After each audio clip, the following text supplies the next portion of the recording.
And go live. Start the recording. Pull up my notes. Corley Moore, Firehouse Vigilance. This is weekly scrap number 81. I am excited about tonight's guest because he does not make a lot of appearances. It is Bill Carey. He served as a volunteer firefighter, sergeant, and lieutenant at Hyattsville in Prince George's County, Maryland. He is the online news manager with Clarion Fire and Rescue Group, which includes Firefighter Nation and FireRescue Magazine.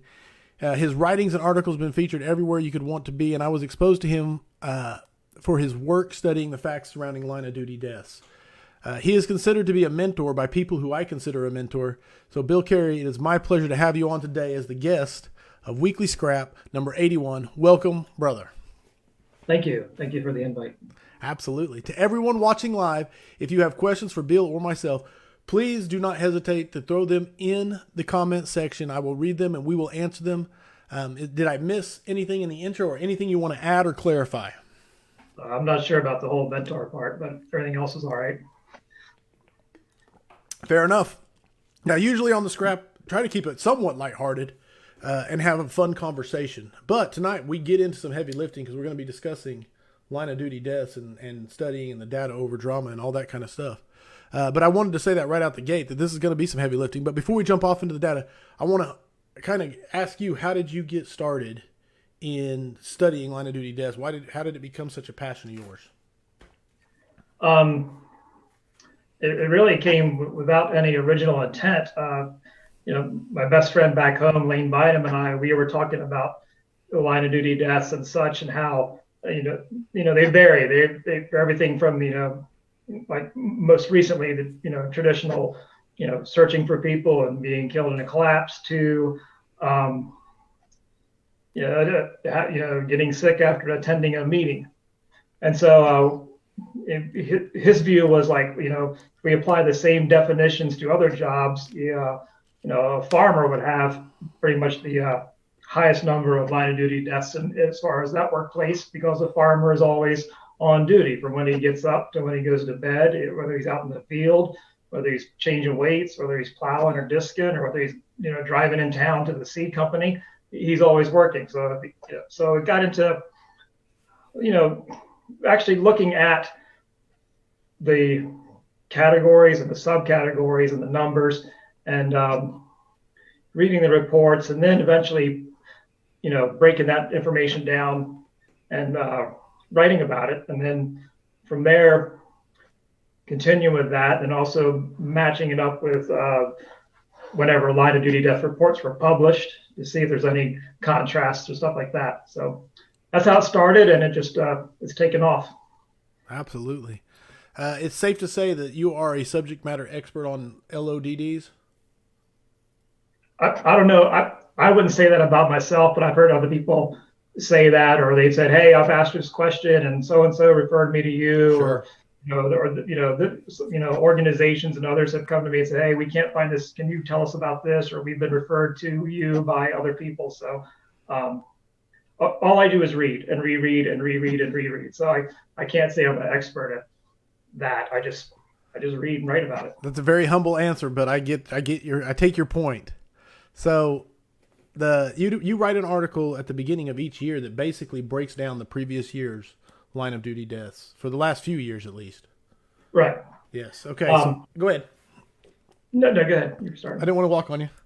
Well, yeah, I just take, the yearly reports give you what I call lump sum data.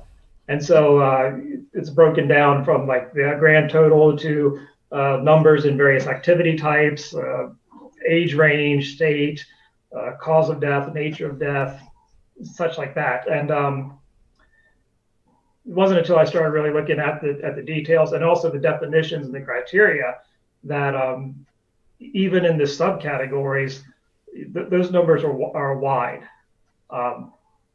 I'd said once before in a presentation a few months ago for a department that if you put your hand on a hose line somewhere at the point of a fireground operation and die, your activity is considered advancing hose lines. Wow. If you throw a ladder to the roof, let's say you throw a ladder to the roof and you perform ventilation, you come down, you have a heart attack and die, your activity type is considered ventilation. So you've got a wide range of activity in there that those numbers cover. And, I don't know. I do know that some parts that there's intent not to go into the numbers in detail, and then others will present the information and not know that they could go into detail. When a lot of guys are given information either in articles or training classes that X number died doing whatever. Right. In reality, the actual number of guys who died doing whatever X is very small. Right. No, is it disingenuous? Is it just accidental? Is it just lack of attention? I mean, I'm just trying to figure out, because when you say it like that, it seems. Go ahead. You get my point. It's a range of both. Some don't know, and they're just they just go by the report, and that's what they get from it, and that's what they put out there. I have run into articles where people have rounded the numbers, guesstimated, and such like that, and it's not like I go hunting for it to like prove somebody wrong. Right, but often I'll see something and I'll see a number and I'll think, okay, that doesn't make sense to me. Right. Maybe I'm wrong. So I go back and check, and then I find out, no, what they're showing isn't correct. And I, respectfully asked them, hey, how did you get this number? Where did you get it from? And in one case, it came up that it was, the guy was just rounding. He was just taking a 10-year average and then rounding and projecting. So it's a range. Right. Was it? Do you feel like it was stretching the numbers almost to prove a point, to advance an agenda, or? With some there is that. Okay. It's I don't think it's very blatant in like the terms of like a conspiracy theory, but more of a bias maybe. Yeah, I think there's a deep, passionate, wholehearted effort to promote whatever it is, whether it's a change in tactics or a view on risk management, and they just go with it. But I don't think it's deliberately malicious. Malicious, right? On firefighters, it's just a matter of not fully understanding or taking the time to fully understand the data. Right. Diving in a little bit on the most recent article, which you just put out in February, the 2020 deaths from last year was at 96. 1/3 of those and that's actually up quite a bit, correct? I believe. It's about, yeah, something. But most of that is attributed to COVID, the increase, with about 1/3 of those. I didn't write down the number, but 1/3 of them were COVID-related deaths, right. Which, is tragic. But I want to dive into the misconceptions that surround, and it's something that I've heard since I hired on in 97, which is we're killing 100 firefighters a year fighting fires.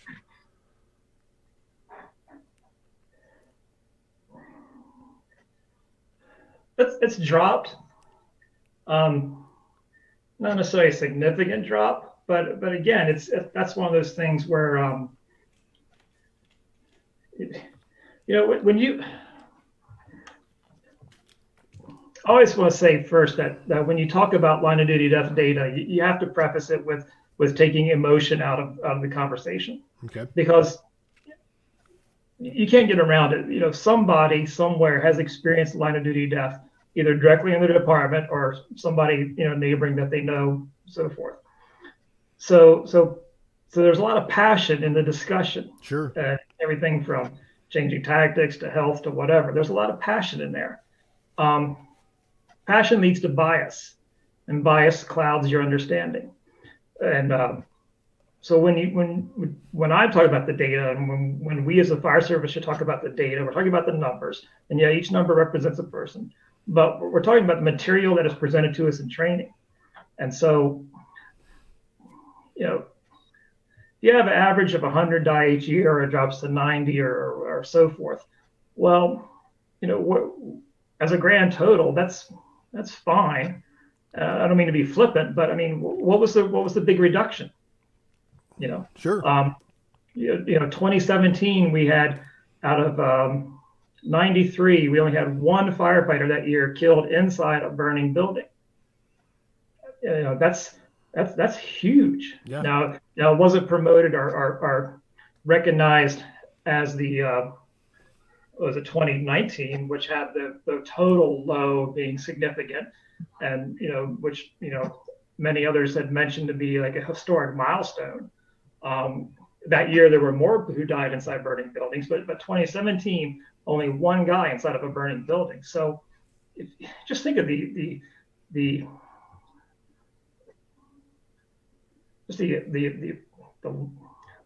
I'm at a loss for the word of it, for the size of it. But you think of all the fire departments in the country, all the guys out there, all running calls, and we by the definition that you don't have to go to a fire to have a line of duty death. And out of that whole year, you come away with just one guy killed inside a burning building. That's a huge area of progress for the fire service. And all different types of organizations and means can take some credit for that reduction. Right. So yeah, on average 100 a year. Well, okay, but what increases and decreases do you actually have in that at that average? Do you have more guys dying of heart attacks? Do you have more younger guys dying of cardiac arrest? Do you have more people dying because of vehicle operations and crashes? It's a flippant and absurd term. Fair enough. You got to deep dive into the numbers and figure out where those drops are coming from. So I want to ask you this, and in your study of the data surrounding the line of duty deaths, I want to drill down to interior operations itself, or being inside that burning structure, specifically fire attack and search. Key takeaways that these have in common. All line of duty deaths are tragic, and you already brought it up. There's passion involved, emotion involved, and stuff like that. And I'm not downplaying the impact it has on those families, but I want to drill down specifically into the actual fire attack and search and say, what is the key takeaways that you've pulled out of the data and studying that you have done? For one's inside? Yes.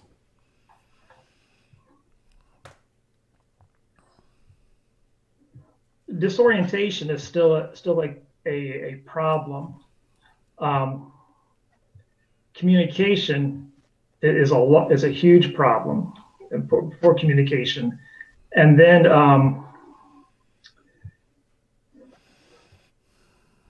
the next thing I would say would be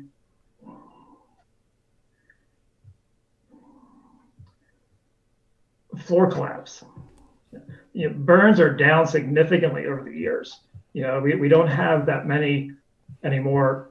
Now it could increase, but over the past years, we don't have that many who are dying in what they call sudden fire behavior events. I mean, the most are what's the term, in through the front door and through the floor. So those three areas are those to be key as far as interior. No, absolutely. I've got to catch you up here. Shane Bentley said, and Shane Bentley, I'm wearing the shirt today. I'm proud of it. Lump sum data breaks it down and takes the wide range variety out and shows more specific reason. Talk about breaking it down. Gigi Galasso's asking, are you speaking of the U.S. alone? That is what we are discussing, is the U.S. Line of duty deaths. Yes. I don't know if you've studied anywhere else. Have you? Yeah, I've taken a look, because there's always comes up the question of comparing ourselves to other countries. And what's unique about other countries is for the most part, that they have a regionalized fire service, and their method of determining and collecting the data is just very, very different. So it's a work in progress, but it's been a long work that's been off and on with me, just because just pinning down the sources for one, how they compile their data. So it's like Germany and Sweden have completely different. Yeah. As opposed to Brazil, or The U.S. has a wide definition of line of duty, or specifically on duty death, which we use for the United States Fire Administration uses. Whereas most other countries would just limit it to the actual fireground operation or responding and returning. So it's not an easy comparison. No, I get it. So that's that answer. We are discussing mainly line of duty deaths in the U.S. Dave LeBlanc said, my brother Bill Carey with the data, not drama. Every number represents a person. So much truth, and we owe it to them to learn from their tragedy. So an honest accounting of what happened is critical if we are going to learn and promote change. great points from Dave. And he said, but saying 100 firefighters a year died on the fire ground and then advocate we change because of it is disingenuous. So yes, 100%. Reese Eastham says, has the ratio of health-related versus fire-related line of duty deaths changed over time? Yeah, it has. And the one thing that's noticeable is the younger generation coming in. Their number of deaths, the non-traumatic, is significantly low. And you see a shift now. More of the non-traumatic deaths are in the age range of 50, 60, 70.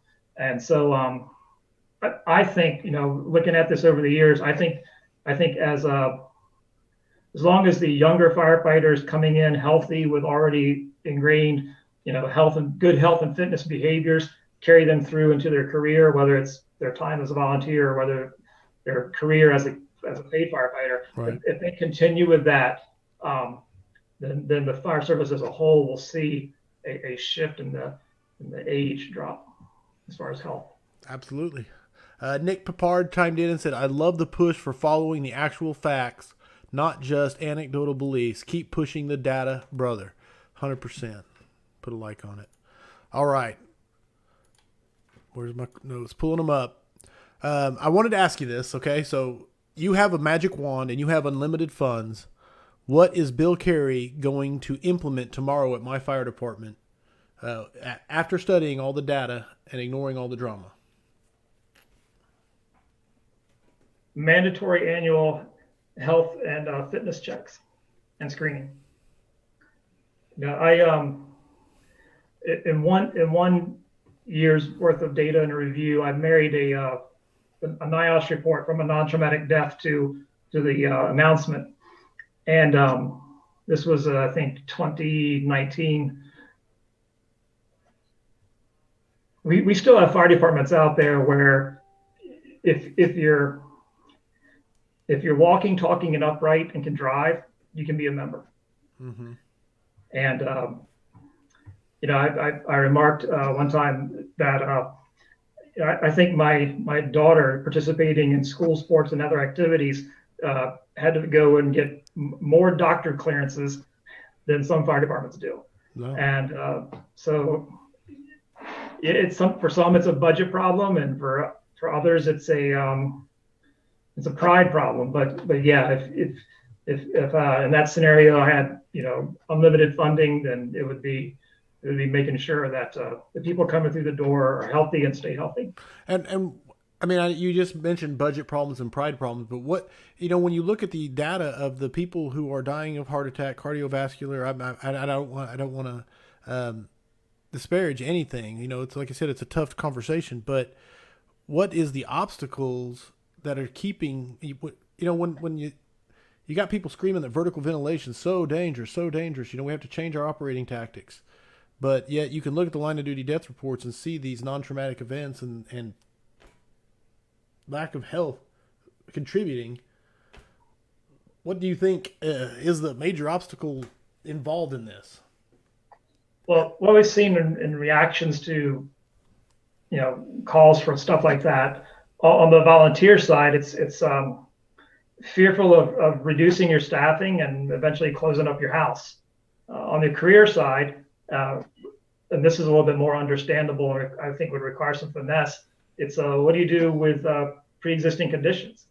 You got a guy that's a group of guys that have been on for 6-8 years, and all of a sudden you're going to start having mandatory stuff. Well, on the career side with union and whatnot, you can't necessarily penalize them for what they worked off with so far, but that's been the biggest thing. It's either on the volunteer side, we're going to lose people, or on the career side, we're going to get penalized unfairly. Gotcha. No, and yeah, that pretty much nails it down. Dennis Riley Chief said, if you are going to quote statistics, I think you need to understand statistics. So many people talk about the numbers, but many don't truly understand what the numbers really say. And that is 100%. And then you throw in agendas and biases and everything else, and yeah, it's a recipe. Nick Papard chimed back in and said, life scan type physicals and mandatory PT programs should be the standard, not the exception, 100%. If we truly want to take care of our people, this has to be at the top of the list, in my opinion. And you are not alone. I will join you in that opinion. Right on. Yes, there we go. All right, Bill, back to you. There was a quote from an older article that said, staying as safe as we can while still fulfilling the mission. That seems to be what we're trying to do. No one has a death wish. Somewhere along the line, the research results have been twisted into a message of safety above all else. But quite frankly, that can lead to a lot more risk. Now, that's just a quote I pulled out that kind of encapsulated the safety, we come before the citizens versus we're here for them, back and forth tug of war that's been going on in the fire service, right? Right. Now, where would you say we stand on that as we're moving into 2021? Is the drum that's been beaten by so many starting to be heard? Or go ahead. I think so. It's hard to gauge it when you speak to people, and then also when you see social media and when you see comments. I know there's been over the past 2 or 3 years, there's been a lot less of the typical reactions to deaths and to close calls, like earlier, this is how we're killing hundreds of firefighters and such like that. There's still some of the blind knee-jerk reactions that push safety, and they don't do well for the people who realistically work to, make their operations as safe as they can realistically. Sure. So I think we've I think the fire service as a whole has kind of drifted away from that type of comment to news and stories. But there's still, I still get, questions from people saying, hey, can you tell me how many guys have gone through a roof in the past 10 years? My chief wants us to stop, doing vertical vent. Right. And I ask, well, before, I give you that information, why? What is the reason? Because it might not have anything to do with the number of people. And it generally is, it's because, too many guys have gone through close calls and such like that. And so there's still some of that. It's, what should I say? A lot of it has to do with the people wanting to push the safety change that we might see as extreme, or that others might see as extreme. Again, it has to do with their bias and their notion of how things are. I see there's less of that now, but I don't know if it's because of less interaction on social media, or over time it's that type of right just died away. I mean, if you remember, like in Kern County, California, when the captain went through the garage roof, mm-hmm. The internet and the social media, they were alive with how that the chief should be fired and everybody and his brother should be brought up on charges. Right. So, we're not seeing that so much anymore. At least I don't see it through what I do for work. No, that's fair. Now, I want to ask this because I don't know the right way to, like, line of duty deaths versus close calls or near misses. Do they correlate pretty well as far as it's hard to say, because how do you have a near miss on a cardiovascular event? Yeah, with the latter, the near miss and the close call, there's no real way to it's hard to quantify. Yeah. What's there.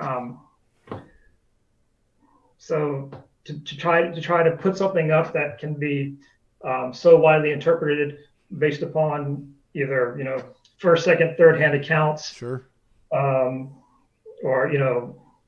one dimension photos or videos, to something that gets an official report, an official investigation, a narrative, and in most cases can be years later investigated by NIOSH. It's like a apples and hex bolt comparison. Not even oranges, not even a fruit. All right. Stand fast and vet your fire. Now, I'm getting away from line of duty deaths a little bit as I move into this next one. I love this article you wrote, and it was after the smoke explosion up there in New York, or backdraft, or whatever the internet wanted to argue about. But a big takeaway from that article was the importance of pre-incident planning and walkthroughs. You had a checklist on there, and do you think walkthroughs, pre-incident planning, with the technology and things like Google Earth and it's just something I'm toying around in my head. Is walkthroughs as prevalent as they were 10, 20, 30 years ago, or do you think they're dying off, or do you think there's even more of them? Just what opinions? I think there's more of them, and it could be just in the electronic social circles that I'm involved with. But Sure. it's the technology gives us the ease of documenting and sharing the information, and then now building construction has gone from, in my view, from work. Building construction has gone from just a niche area that a few people long-standing had knowledge of to being embraced by a lot of firefighters out there, young and old, male and female too. So it's become almost like a little club or gang. Right.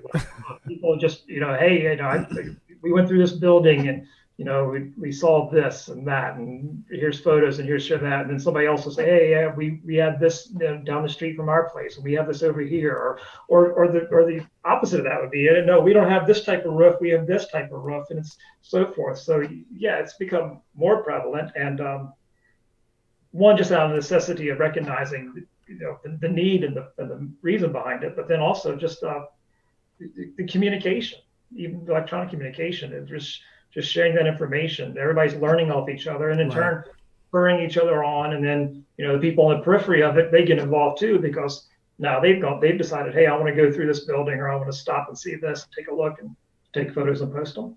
No, and like you said, that's a great solid point. Is just the ability to share the information. It wasn't there, even 15 years ago. It just wasn't there. The networks and everything. So it is a great point. And one of the few benefits of social media and the internet. I say that sarcastically. So there's a lot of talk about NFPA 1583. Richard Wiggins is pointing out that some Category B conditions, they're too subjective, not to mention most healthcare providers don't understand NFPA 1583 and its importance, which is a solid point. Brian Bowden, and if you don't know the actual numbers, it's not like ask. I heard you say there was only one interior operations line of duty death in 2017. What were the numbers for interior operations for 2019 and 2020? And so I know that I can put a link in here to the articles if I pull them up. Boom. Pull them up for you. I'll get a link over there. Okay, I'd have to go back and look. Yeah, no problem. So this is a link to almost every one of his articles that cover those line of duty deaths if you want to go and read them. But I believe for me doing research for this, 2020 was 5 inside. 2020 was 5 inside? Yeah.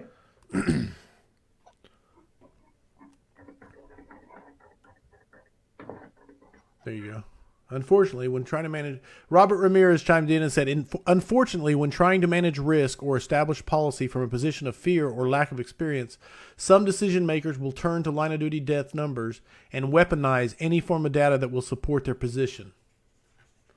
And that is a very solid point. And then we have Brian Brush. He said, hello, old friend, the man whom shared with me that firefighter behavior takes more firefighters than fire behavior.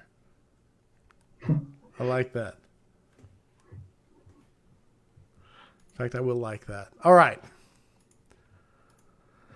Moving forward, I went back in time for this one. I hope you don't mind. 2016, you wrote an article. It was called A Fire Culture Examination. So 5 years ago, it was a fire culture examination. And you went and kind of did your thoughts on the Clark's book, I Can't Save You, But I'll Die Trying, or Clark's work. And one of my favorite articles you wrote was that synopsis. I loved it. If we as a national organization, and it's in that link, by the way, But the quote in there that I loved was, if we, as a national organization, fire departments and individuals, are being honest with ourselves about some of the elephants in the room that we don't talk about, among these are the recognition of valor and line of duty death, negligence and incompetence, culture, and a confluence of educational efforts. So, man, all of that is just super powerful. It's I ended up reviewing Dr. Clark's book for work, and it's a good book. I recommend it. There are some parts in there I don't agree with, but I don't think that if you disagree with something, if you still find value in it, that you shouldn't recommend it. So I recommend it. I recommend it wholeheartedly. It's good because he tells it from his perspective, and his perspective is based on what he learned coming through the fire service. And he to his credit, he points us to ask the questions of ourselves of, what are we blatantly neglecting, when it comes to, reducing line of duty deaths and other actions.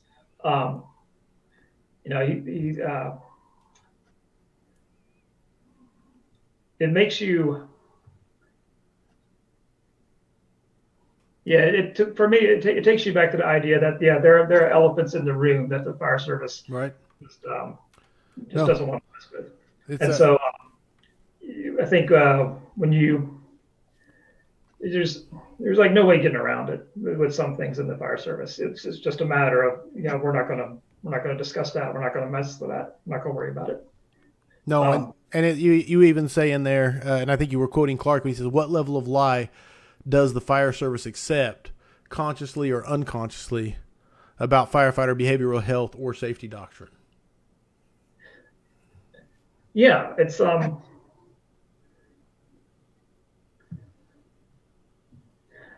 remember reading an article years ago, and again, like I said, with the data, you got to caution it because there's passion in the data, or with the subject. The author wrote, the fire service does a good job of putting on funerals, and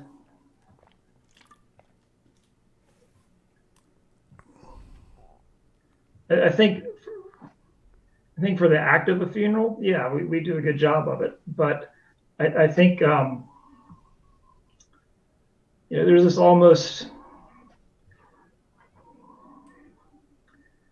I'm sorry, I'm trying to be very respectful. Sure. No, it's a delicate balance. I get it. So take your time. And I think there are some in the fire service who totally embrace the whole notion of sacrifice and with it valor and stuff like that, and not in the smart sense of making a calculated risk that may not pay off for a greater benefit. I just think there's some that view it as, I'm going to put in my time, and I'll probably die in a fire, and that's a pretty sad attitude to have. That's a pretty sad attitude to have, in my opinion. Speaking of behavioral health, you wrote the article that got nominated for an award. How much study have you done on it? How is it another passion? Is it? That came out of being invited to be part of a behavioral health workshop with the National Volunteer Firefighters Foundation. That was right when they were on the cusp of dealing with firefighter suicide and stress, before it became the big topic and the big what should I say? The big catch-all, if you will.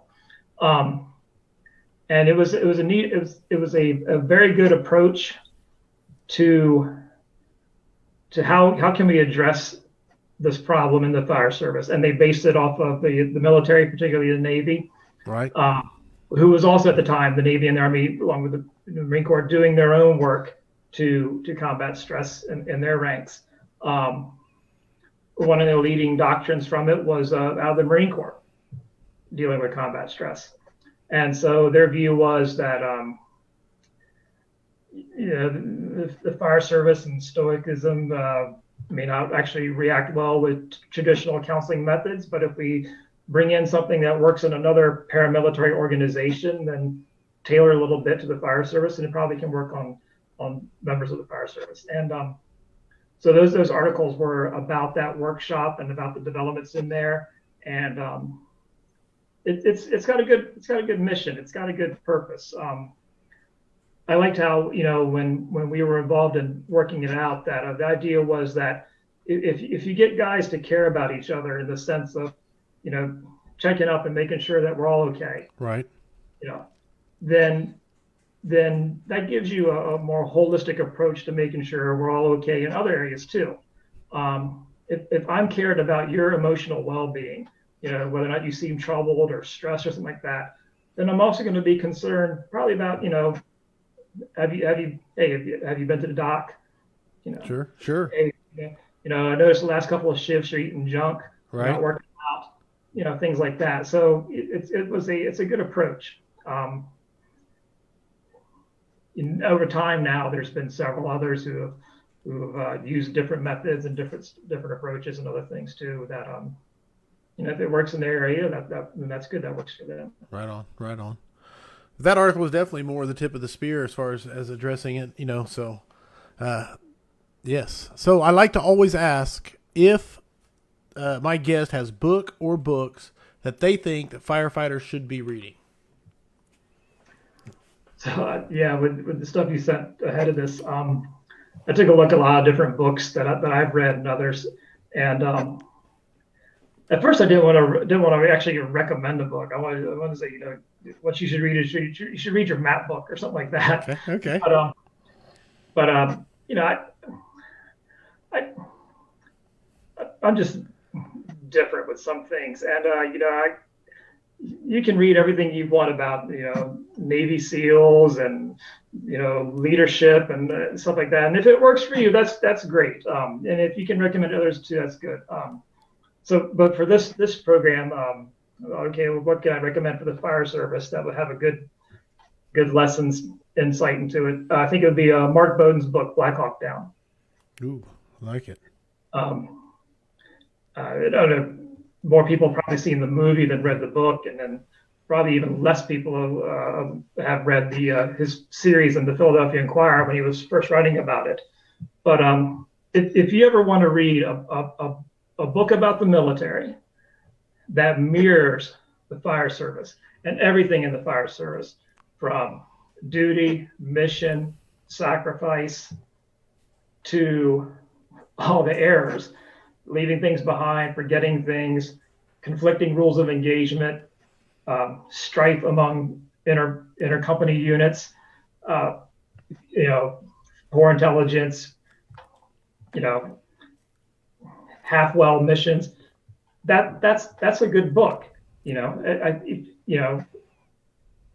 because you would be able to see similarities from guys leaving behind their night vision goggles to reading the NIOSH report about the guys leaving behind the tick on the rig, Right. or going in without the face piece on, or so that's to me. If you want to read a military book that carries sacrifice and service and mission, but also isn't shy about shortcomings, that can definitely be related to the fire service. That would be Black Hawk Down.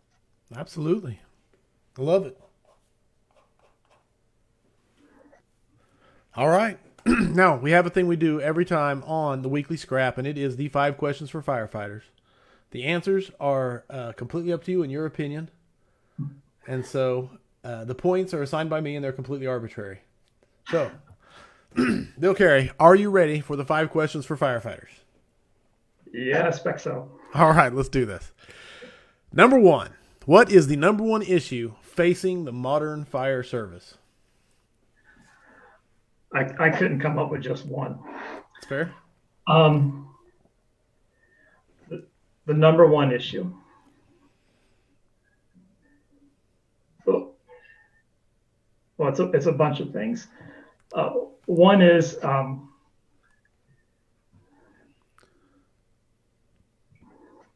we're a bunch of drama queens who can't stay in our own lane. and are just get wrapped around the axle about what the other guy's doing. It just, I see it at work, and not necessarily it happens at work, but I'm just talking about as readers and reactions to stuff. Um, you know, if Miami-Dade wants to run clean cabs, and if Los Angeles wants to run European fire engines, you know, if Ottumwa, Iowa wants to wear European helmets, good for them. You know, none of them are down at 6200 Bellcrest Road where the firehouse is that comes to my house. You know, at the end of the day, what firehouse operation am I concerned with the most? That firehouse. Right. Yeah, I might not like the way a helmet looks or the way an engine is painted, but if I'm not riding it and if I'm not paying for it, really, why do I have to? Why waste your time getting wrapped around the axle about so many things? You know, not saying you can't disagree with things or say or offer your opinions, but I just see so much of readers and others who just get so bothered about what some other department is doing. You know, one of the neatest things I think I see when I look at stuff online or comments and reactions is this whole bit about laying out, not laying out. You know, and tank water. It's like tank water, tank water, tank water. Oh, well, you know, fire engines have been carrying tank water for years, for decades, and you know, I don't see burned out blocks anywhere around town. So it's like, has something happened where people forgot to, you know, charge a line with tank water while the supply line's getting connected? I don't know, but there's this huge rage about it. You know, the same thing for just, you know, decon practices, or, you know, whether or not you're doing, you know, community risk reduction. It's like, guys, you know, and women, just don't get so ate up about what another department is doing, you know, unless it somehow impacts your department's operations.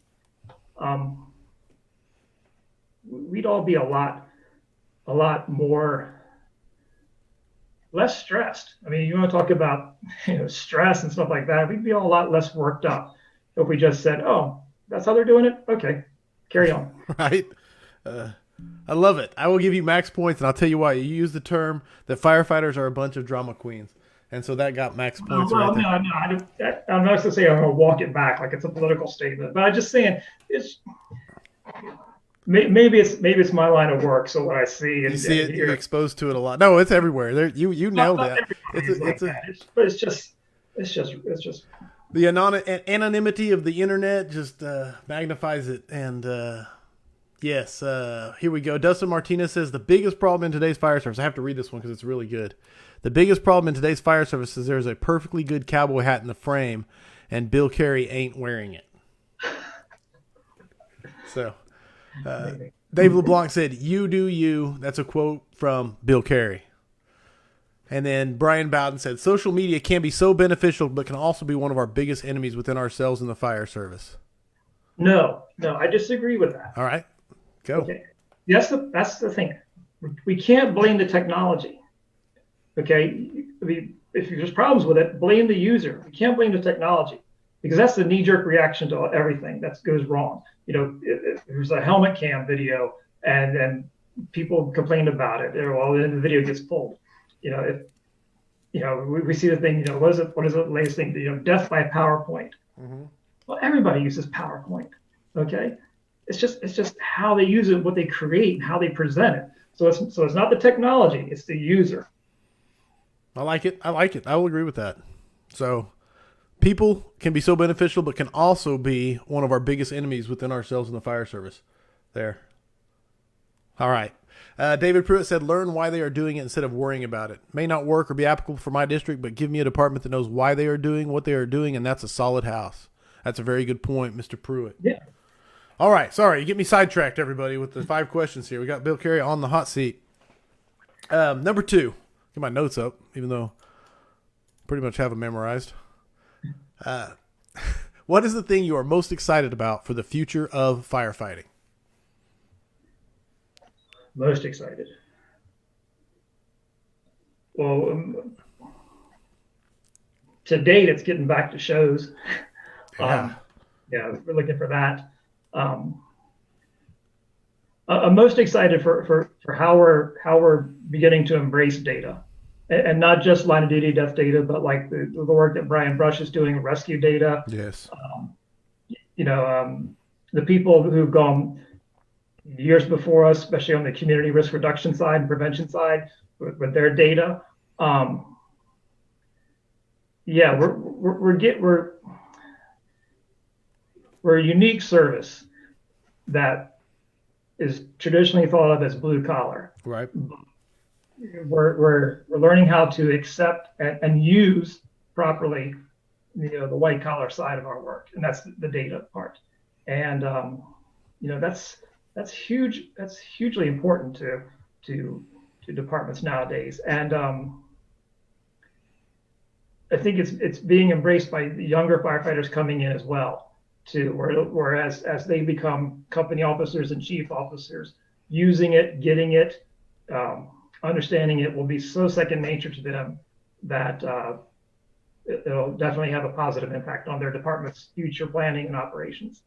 No, absolutely. You nailed that. That's a great answer. And you mentioned Brush's deal. I have to say that even though he's such a humble guy, they'll be talking, 50 years from now about Brush's what he started with the survival survey, or firefighter rescue survey.com. I don't want to just single out Brian Brush because there's so many people involved, but the way he said we have to start counting our successes moving forward. He'll be in talking with layman and then on forward into Book of Andy. They'll be talking about that. And so anyway, excellent answer. Max points on number 2. I love that.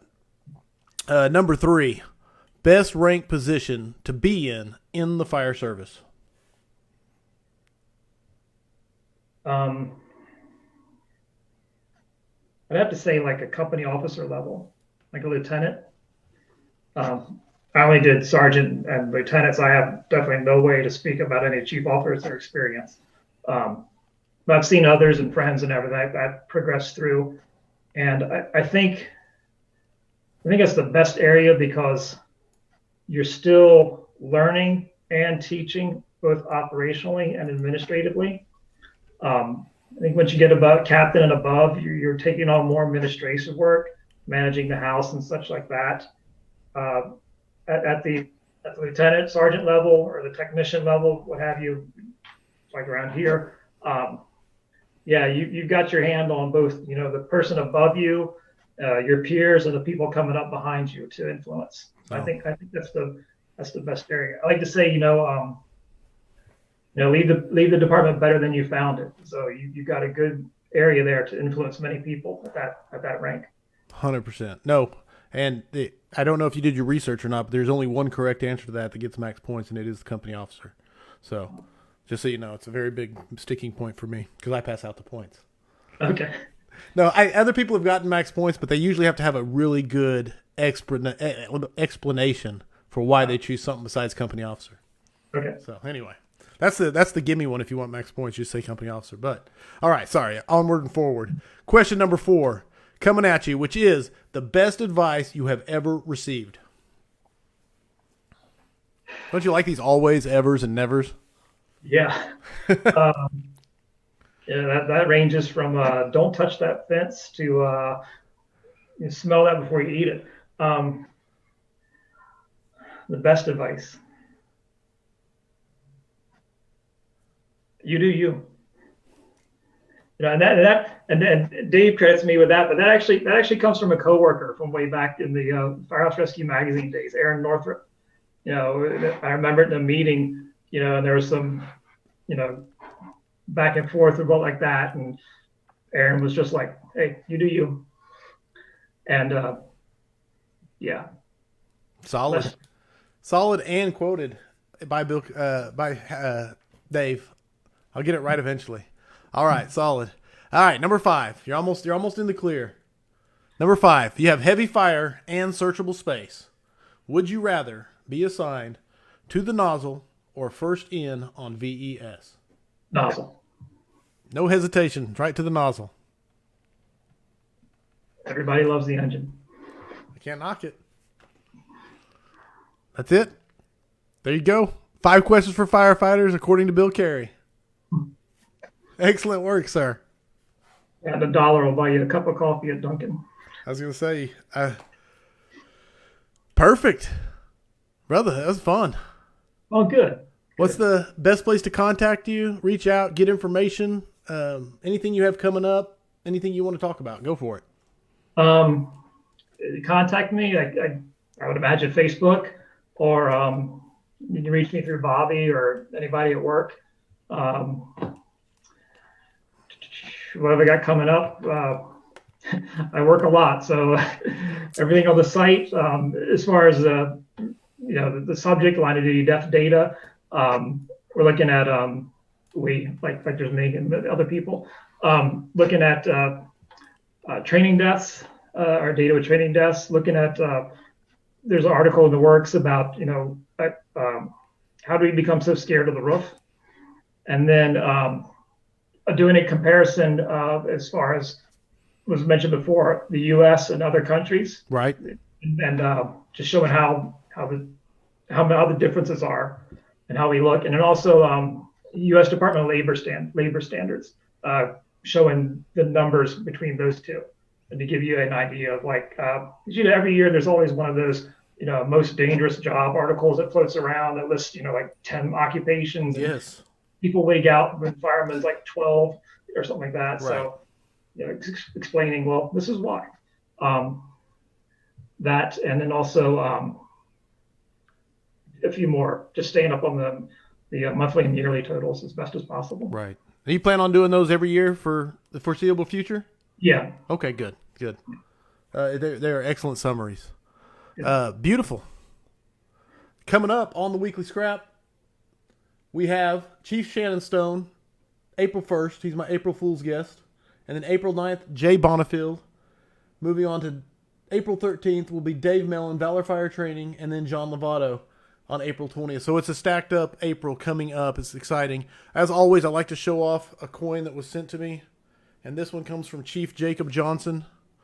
And it's his Do Your Damn Job coin. And on the back, it's such a great quote, which is, every kid is owed the opportunity to have a love affair with the job. So I like showing it off. It'll be going in my flag display case. If you would like one showed off, please send it. Contact me, and I'll tell you how to get it to me, and I'll talk about it on here. I'm loving. My wife's getting me a folder to put all of these in and save them. It's going to be awesome to have this collection when I'm done, because there's a lot of heartwarming stories and good stuff in there, man. And so anyway, thank you guys for that. And things like, if you want to send me a shirt so I can wear it on the scrap, I love collecting shirts. This is from Shane Bentley and the Bearers of the Oath. So that's it.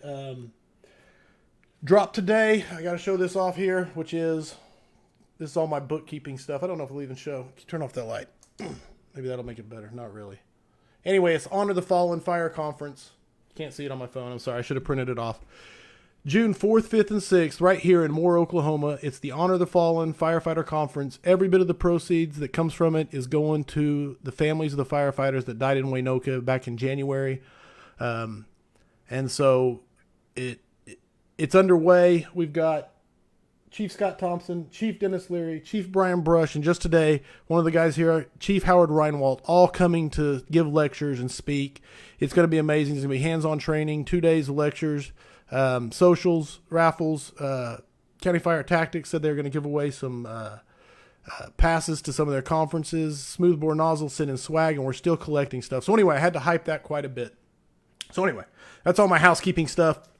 Thank you guys for joining us. Bill Carey, it was an amazing time talking to you about a very heavy topic, but you were very good at removing the emotion and passion from it and bringing the data. Thank you. Thank you for inviting me. So I really appreciate you coming on. To everybody who watched live and asked questions and made comments, thank you so much. I hope the tone stays silent unless it's burning. Everybody stay safe out there.